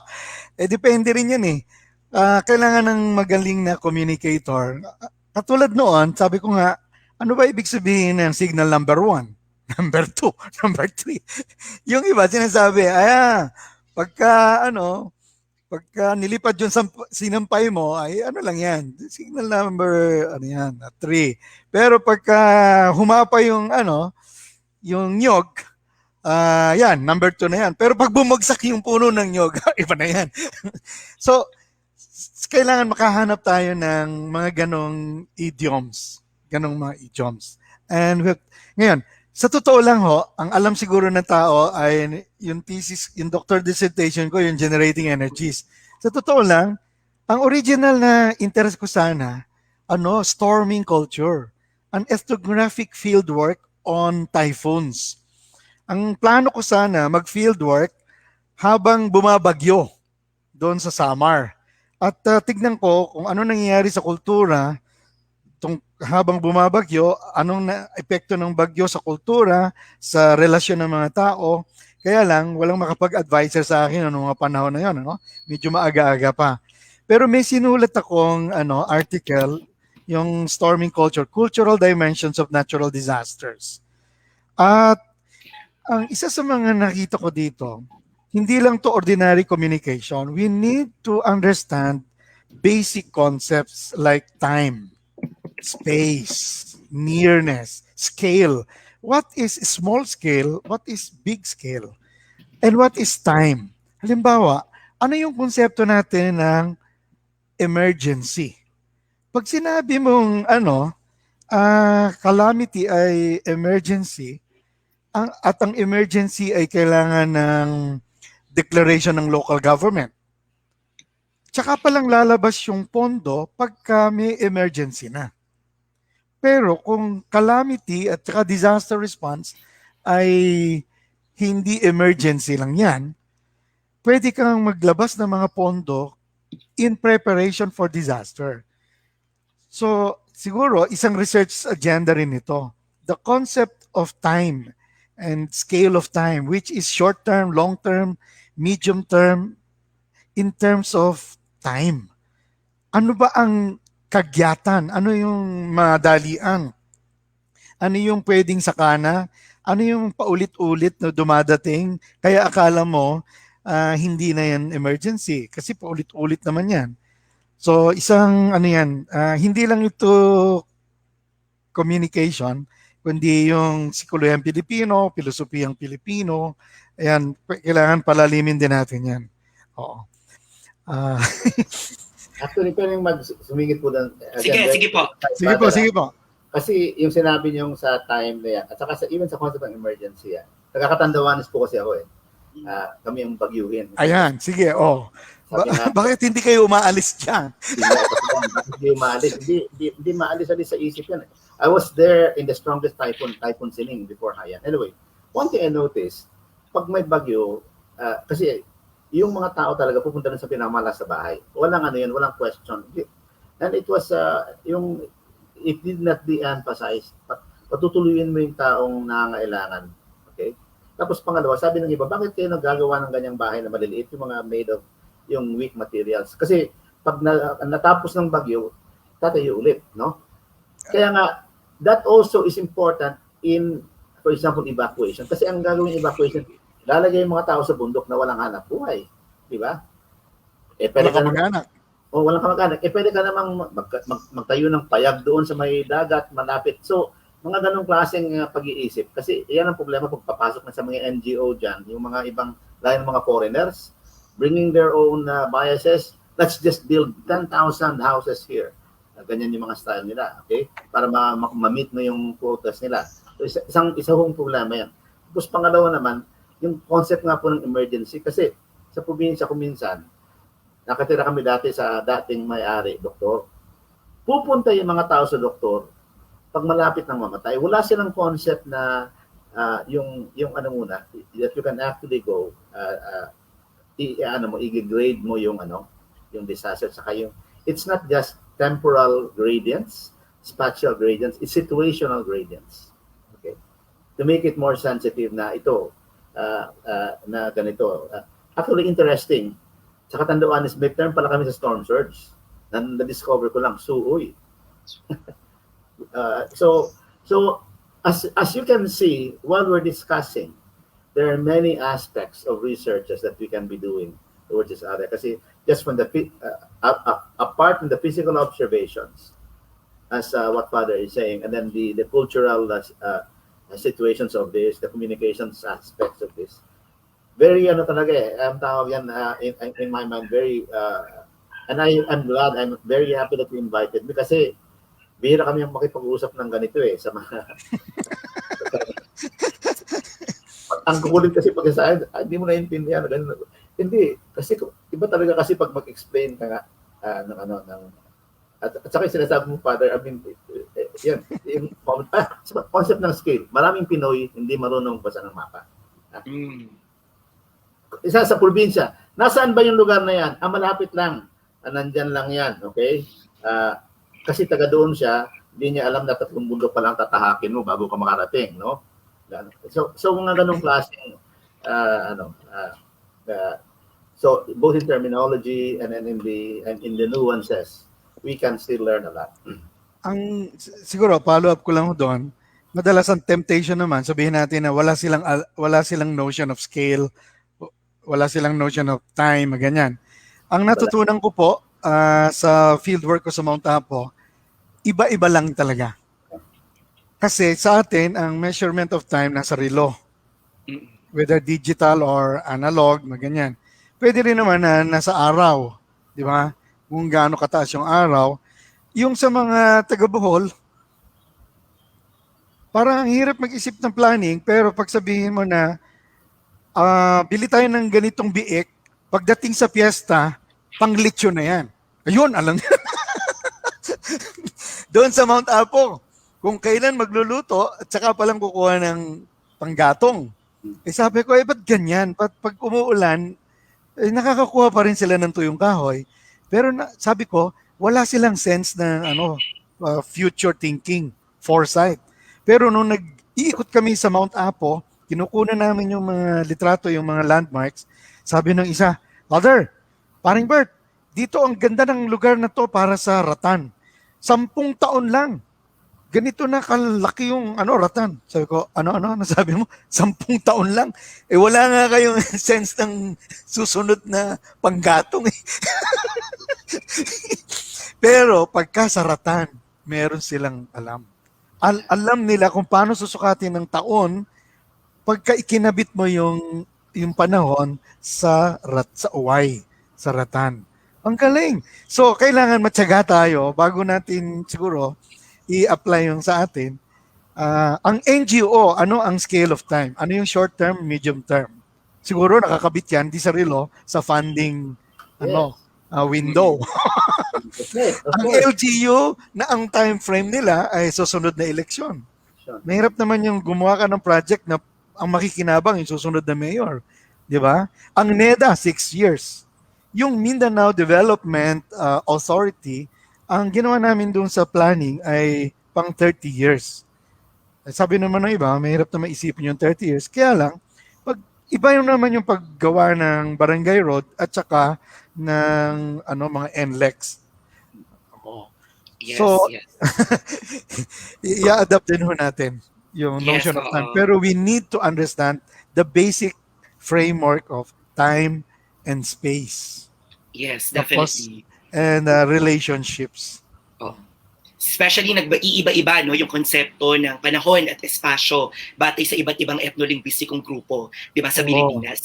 Siguro si John may masasabi din about doon sa insight sa collective social response to disasters. For example, how do we imagine resilience, 'di ba, amid these natural hazards and disasters? Yes, John.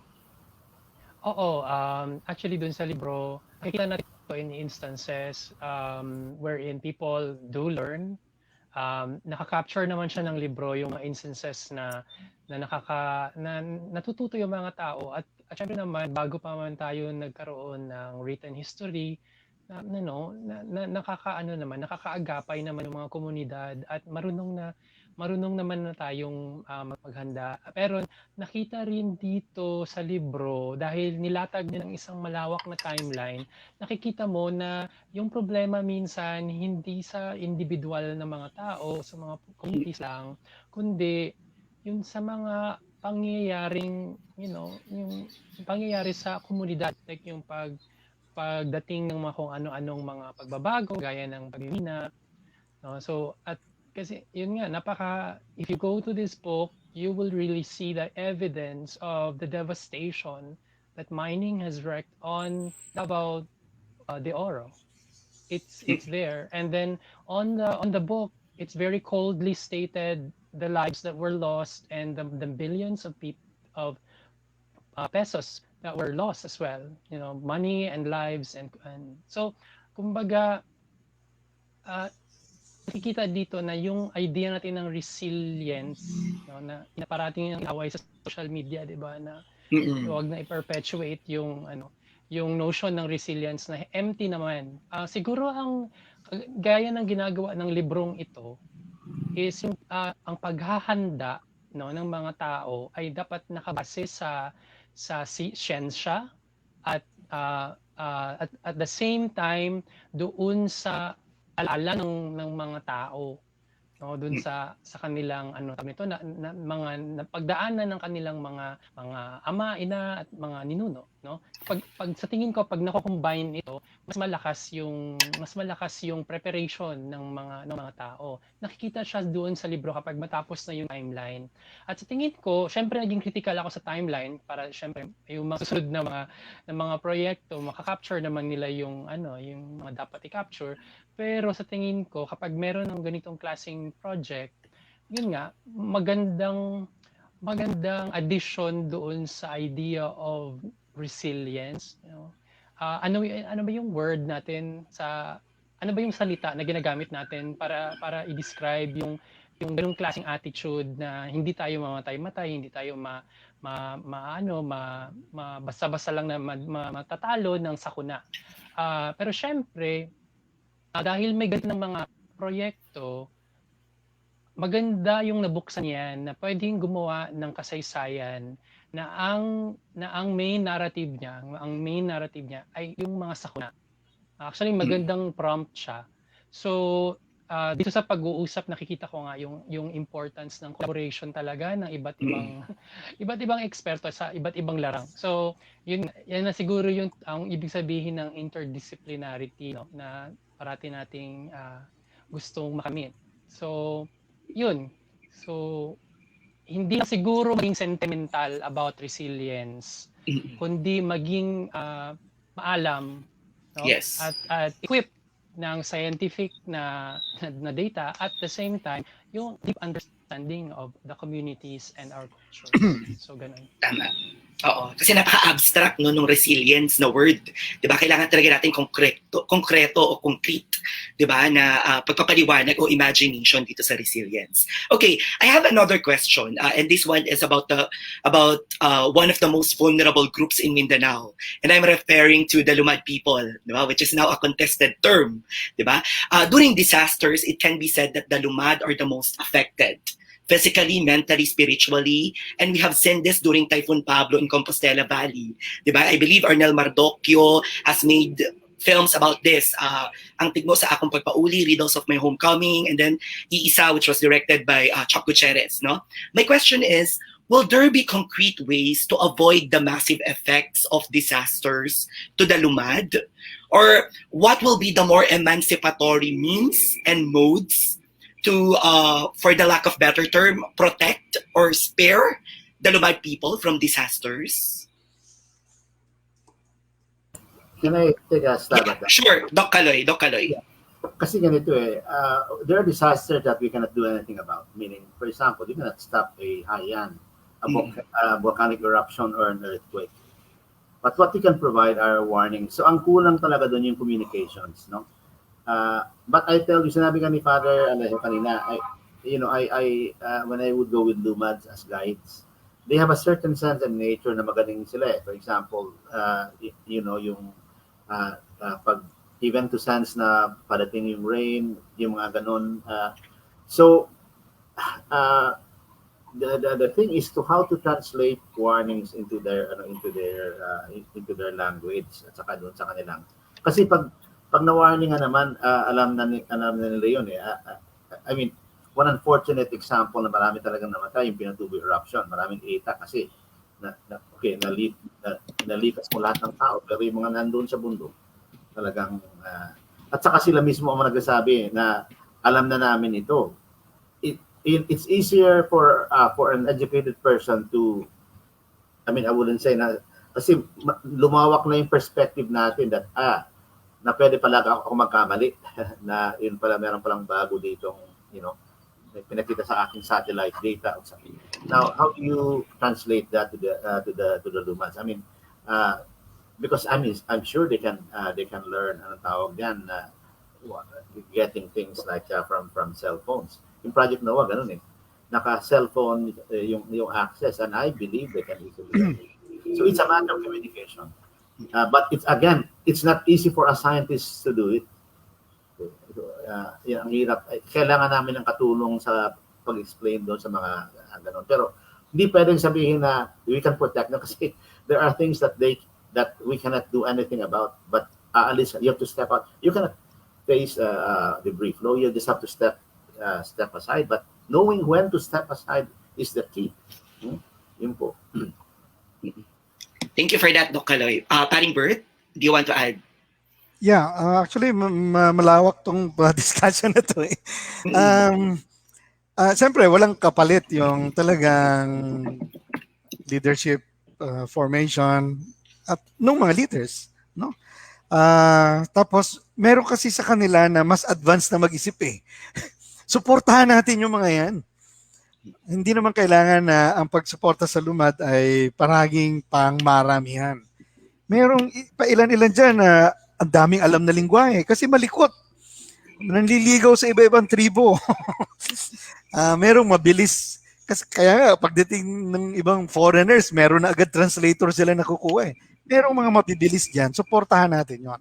Tapos technologically, ito nga kanina, kausap ko mga Lumad leaders, sa totoo lang, pag sinabi mo dapat may cellphone din sila, bigyan mo sila ng load, kung walang signal, walang tower. Ito nga sana isang iniisip naming intervention, makipag-dialogue kami sa Smart, sa Globe, na doon sa mga area na maraming conflict, maraming disaster, sana tiyakin na merong signal doon. Kung minsan, kahit na bigyan mo ng booster, kulang eh. So, importante rin yung ipasok natin ng technology. Yung mga resilience na yan, character yan, pero kasama rin yung technology. O, tatanungin natin, ano bang nangyari sa inyo dyan? Kung wala silang load, ba't hindi kasi sumasagot? Wala ang load, wala palang signal, no? Akit pa ng puno. So, importante rin po yun. Ngayon, maganda rin ho yung tignan natin yung perspective. Halimbawa, sabi ni Sir kanina, yung pagbasa sa mapa. Yung mapa kasi pang helicopter view yan eh. Top view yan eh. Yung ordinaryong buhay ay eye level. So yung bundok ay mataas. Sa mapa, halos flat yan eh. So importante rin na maintindihan natin na ano ba yung pinakamataas na abot na perspective na pananaw o palatanawan ng mga kausap natin. Tapos yung symbolism din sa mga mapa, yung mga legends. Talagang kuminsan napansin ko ho, merong mga project sasabihin, nag-consult kami ng mga tao diyan. Yung pala, pag pinanood mo, pinakita yung mapa, di tinitigan na lang yung mga tao. Ngayon, may mga intermediate intervention diyan, yung mapa, yung topographic map, pinaghihirapan yan, pero pagka nakagawa ka ng topographic map, yung talagang terrain map, ang ganda ng participation ng mga tribo. Ang ganda. Kasi, dyan nga kami. Doon. Dyan pala galing yung baha. Yun. Ang ganda ng, So, yung mapa sana na flat, sana matulungan din yung komunidad na maging 3D. Malaking bagay po yan. Salamat, paring Bert. John, ikaw, meron kang i-add doon? Sabi nila yung karamihan sa mga tamang mga paraan, no? Pero siguro bukod sa edukasyon at pag-i-extend ng leadership, key talaga yung leadership na paano ma-reach yung mga mahihirap na maabot na mga lugar at mabigyan sila ng impormasyon. Siguro syempre, sana hindi ma-displace yung mga nakatira doon. Hindi sila, kasi mas nagiging vulnerable sila dahil sa displacement. So, parang connected yung social na mga problems doon sa environmental na problems din. So, yun lang siguro may dadagdag doon. Okay. Sige. Tama yun. We have another question from Facebook. Considering the seemingly worsening state of the global climate, much of this change in nature is felt in the country, usually with more lethal impacts, such as super typhoons. With this in consideration, would it invalidate learnings we take from past disasters? Actually, it does not invalidate. In fact, that's the beauty of the timeline. You put things in perspective. Yes. Kasi for example, lumalala ba talaga yung mga typhoons o hindi? Yan ang isang hindi mo malalaman yan kung wala kang comparison. Diba? It's not true, by the way, na dumadami yung typhoons from global warming. That's not quantitatively supported. What may be supported is the fact na mas lumalakas yung typhoons, So yun. Pero kasi ang daming, maraming nag-jump to conclusions. When you jump to conclusions, mali din. And then mapapahamak patuloy, But precisely, the only way to cope with this is through science and observation. And then you can make predictions. But again, those kind of learnings have to be translated. Sabi nga ni Father Alejo, ako trained geologist, pag nakita ka ng map, 3D ang tingin mo kaagad kasi after years of training. Pero kung kuha ka ng scale model na yung ganon, kuhang-kuha nila. In fact, ang galing nga ng mga tao, ng mga lumang sa mga ganon. So what I'm saying is that, meron talaga, kasi sa palagay ko, sa disaster, hindi naman tayo we are not behind. In fact, I would say we are quite advanced. Especially yung ginawa doon sa project. Kasi integrated yun ground, tawag dyan. Ina-integrate lahat ng information. and we are advanced in some other some other countries. What we can learn is the communications aspect, the delivery to more sa Lumad na yan. And that's a very valid. Minsan di pinopondohan yan eh. Tama na yung pagpopondo doon sa projects, pero yung pagdi-deliver at sa pagsusukat, naintindihan ba talaga yung ganun? So yun yung at saka tama si Father Aleo, kailangan yung signal.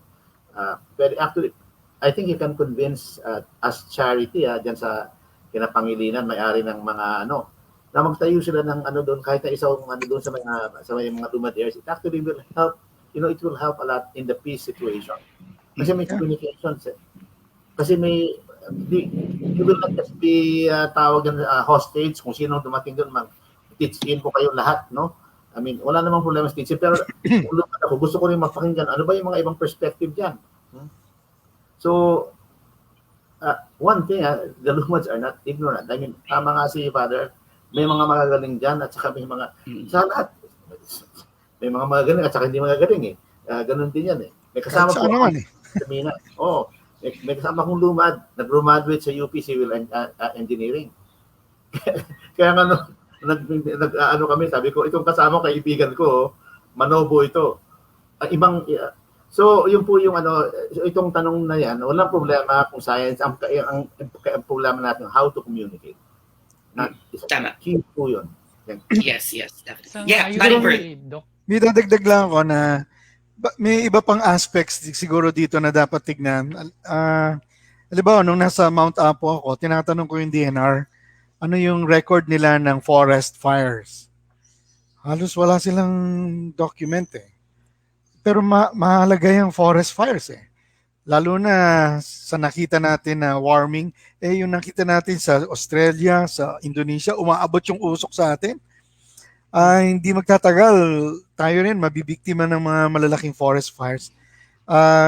Isa yan sa dapat nating tignan din. Kaya lang, alimbawa sa libro, medyo nakulangan din ako doon. Sa mga forest fires. Siguro, another project yan. Oo. Sige, John. Nalagay siya to respond quickly to Father Bert, nalagay yung isang forest fire sa drought. Oo. Tapos hindi naman nakalagay doon na hindi pa talaga determined except what the ranger said that it was probably started by a camper. So may mga ganong mga moments sa book na pwede pa talaga itong ma-explore. Sangayon ako dun sa sinabi ni Doc Caloy tungkol sa na magiging useful rin ba ito sa konteksto ng global warming. Oo, kasi dahil nasa timeline na siya, mas kumbaga hawak mo na sa kamay mo yung parang andito pala yung mga nangyari lahat. So nakakatakot sa totoo lang yung mga nangyari noong 17th century. Based sa description ng literature na parang sa tingin ko na paghandaan naman ng mga succeeding centuries. At magandang tingnan sa timeline kung ano yung mga taon o mga dekada na hindi nangyari. O di kaya so pwedeng pumasok ang mathematicians dito at tingnan nila yung occurrence ng mga bagay-bagay at dahil sa timeline mas ma-appreciate mo nga na pwede talagang paghandaan at maging hindi apocalyptic yung ating tingin sa destruction ng mundo, although of course we know that there is a reason why people are loud about it because we need to drum up consciousness. Pero with the help of something like this, the timeline, it put things in perspective. And actually, it has always been with us. This awesome force, unpredictable, but sabi nga ni Doc Caloy, pwedeng ilagan, ng kalikasan. So, maganda siya sa perspective ng reader and then i-combine pa with our knowledge of what's happening in climate change. 1 minute lang, sisingit lang ako sorry. Sige po. Kasi ganito palagi nating pinapalo yung mga Christian sa Catholic priests, no? In defense of Father kasi yung mga nag-record ng mga events, karamihan yan mga pare. I mean, dapat i-acknowledge yung mga ginawa yan. Father Alejo, yung mga past. Kung wala yung mga yan, mas malala. Wala tayong timeline. So, kasi panay, sa UP kasi kung minsan, ang lahat ng ginawa ng simbahan ay masama. I mean, hindi ko din matanggap yun eh. Na yung lahat ng pare ay parang si Damaso, no? Kung titingnan niyo yung mga records na yan, mga pare yan, the Jesuits are doing this with yan dyan sa ano, yung sa Manila Observatory, mga ganun. Ang laki talagang natulong nila sa ibang bansa pati. So dapat din mapahalagan yung mga ginawa nila. Yun lang po. Thank you. Yeah, agree po ako. Tapos hindi naman dapat i-invalidate, no, dahil ginagawa nga tayo mas prepared, 'di ba, ng book na to, na parang nagse-serve siya as an archive, 'di ba, kung ano yung nangyari noong nakaraan, 'di ba, para mas mapaghandaan natin kung ano yung mangyayari pa, no, doon sa kasalukuyan. Thank you very much, Doc Caloy, paring Bert, and Professor John, no, for your Pwede ba valuable magsingit ng- insights. Sure. Sige, paring Sana lang. Bert. Sure. Salamat, Doc. Anyway, thank you. Siguro ang hindi ganong napag-usapan kung paano to ikakabit sa issue ng conflict and peace negotiation. Na mahalaga rin yan sa Mindanao. Dahil halimbawa, nung sumalpak yung Pablo, yung mga NPA doon sa eastern border, sa Davao, sa Surigao, yan, naglipatan sa bukid noon eh. So, nung dumami ngayon yung mga rebelde doon, siyempre, pupuntahan niya ng military. O di may issue ngayon ng militarization. So, importante sana na maintindihan din natin na itong mga salpok ng mga alon, ng mga hangin, meron ding salpok yan sa lipunan.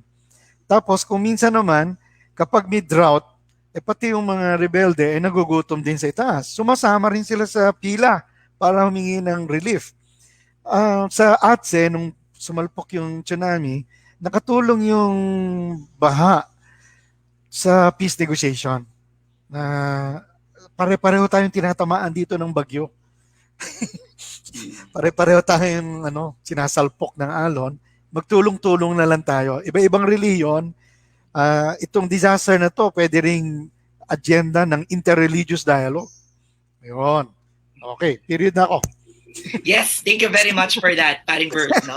That you actually mentioned about the conflict that is happening in Mindanao and Cebu. Okay, thank you very much. So we've heard our resource speakers talk about history, disasters, and resiliency. And during the course of our discussion, we've come up with 3 important points. The first point is about the difference between natural hazards and disasters. Well, the former is natural. The latter is said to be man-made or of our own making. One can surmise that the globalized and neoliberal world has contributed to various threats like landslide, which is the effect of human activities such as large-scale deforestation and uncontrolled mining. The second point is about resiliency, which entails concrete definition and manifestation and should veer away from its abstract imaginings. More than the images that Filipinos are still smiling amid typhoons and earthquakes, what we need are pro-people land use policies, safe building practices, and concrete preventive measures. The third point that I would like to highlight is the importance of folklore in our imagination of a timeline of Mindanao disasters. This can be a future project because there is actually a gargantuan amount of materials that can be culled from our Mindanao and Sulu oral lores. In Ulahingan, titled A Queue of Talibunganin Arumanin Manobo, recorded by Elena Makiso, there is a belief that a powerful creature named Inaagnay is the one who guards the underworld and possibly causes earthquake every time the people from the earth world ravages the land. The Higaonon people in Teresforo Songkit's epic novel Batbati Udan also has a belief that Mindanao and Sulu are spared from typhoons because of a pact between Udan and Abagani wind. There is also a Mindanaoan belief that Sharif Kabungsuan arrived in Mindanao through a tsunami. And these lores can perhaps conspicuously constitute and reconstitute, mediate and meditate, and frame and reframe the history of emotions and timeline of Mindanao disasters. Finally, the point of the book is to remind everyone that more than ethnic and religious differences, it is still an equal distribution of power in the levels of social, political, and economic services. That is the cause of the decades-old war in Mindanao and Sulu. It takes genuine concrete policies and development guidelines to emancipate the island region that has long been forgotten in the national imagination, even during the administration of Rodrigo Roa Duterte. Daghang salamat sa pag-adto, mga higala. It was a fruitful and discursive discussion. See you at the next event of the Likhaan ICW and UP Press. Ayo-ayo kanunay.